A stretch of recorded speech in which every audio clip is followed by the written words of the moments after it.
Pleasure and Corruption tells the story of Zen, a timid high school student who feels utterly crushed by the demands placed on him from his parents, school, and general societal expectations. Zen is repeatedly told by his parents that he is an abject failure due to his academic difficulties and has grown to see himself intrinsically as little more than a waste of space. The only thing that keeps Zen from a date with Truck-kun is his favorite hobby, taking candid photos of girls' panties on his cell phone. One day, while attempting to engage in his favorite pastime, the girl Zen is attempting to sneak a pic on realizes what he is doing, calls him out, and threatens to go to the police. Zen breaks down into a blubbering mess at the prospect of this, reflecting on the toilet-bound trajectory of every aspect of his life if he is found to be a candid photo-sneaking perv. He gets on his hands and knees right there in the station and begs the girl not to tell anyone, hurriedly agreeing that he will do whatever she says if she agrees not to tell. The young lady takes Zen up on this offer and makes him follow her to the rooftop. If you guess that the next thing to occur would be the girl tying Zen up in a textbook BDSM bondage restraint, forcing him to drink tea, which is also a diuretic, so he has to pee, then holding his wiener for him while he urinates off the rooftop, then you'd be right.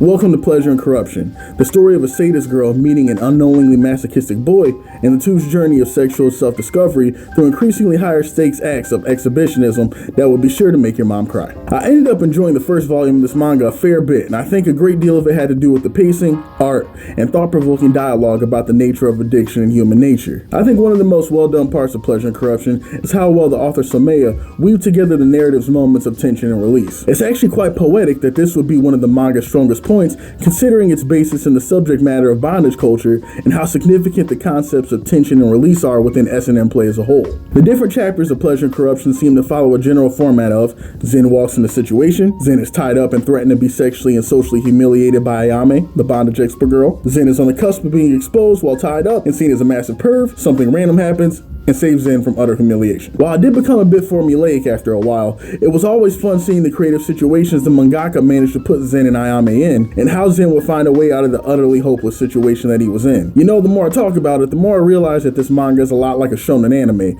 just with like more panty shots and a bondage rope. What else helps keep the reader moving forward in the story is Someya's art.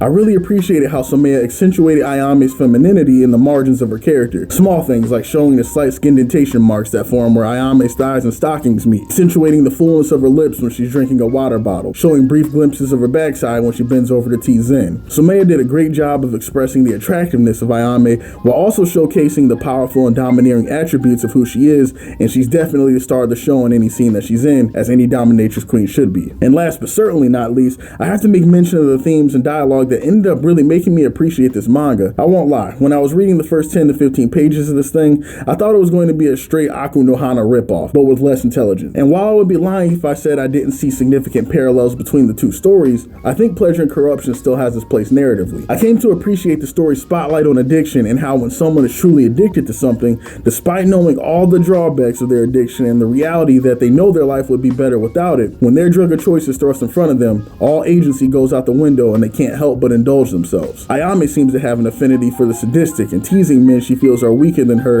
and watching them writhe in pain as she inflicts humiliation after humiliation upon them. This is a stark contrast to her public appearance, where she is seen as the perfect student with amazing grades and a healthy social circle of friends that every person would want to emulate. A surface level analysis of her would never reveal this aspect of who she is, but when one manages to dig deeper past the public facade, this domineering mistress is what they'll find. Zen is also a victim of his addiction to women's panties and the rush he feels from the illegal photos he has gathered. The depth of Zen's addiction is showcased beautifully at a point in the story where Zen is free from Ayame. He has not been found out for his crimes, but instead of taking his encounter with Ayame as a lesson in living life normally, he goes right back to the station to take upskirt pics. It would be easy to hate Zen for this and label him as an irreconcilable pervert, but I think this would be a gross oversimplification of his character, and it misses the point of what Someya is showcasing in the actions of this character. Through Zen's stubbornness and refusal to learn, Someya is showcasing a very real, but often not talked about aspect of human nature. He's pointing attention to the fact that we all harbor darkness or have questionable interests that we would not want others to know about. And despite the fact that we know our lives may be better off if we stay away from certain things, actually breaking away from them in reality is much more difficult. Toxicity is addictive and habits, much to our dismay, are not so easily broken. While I know this is not going to be a read that appeals to everyone, I very much feel Pleasure and Corruption is worth a look if you are a fan of Aku no Hana, or if any of the concepts I pointed out in the review are of interest to you. It is well paced, has beautiful art, and even has something interesting to say about human nature. So grab your rope,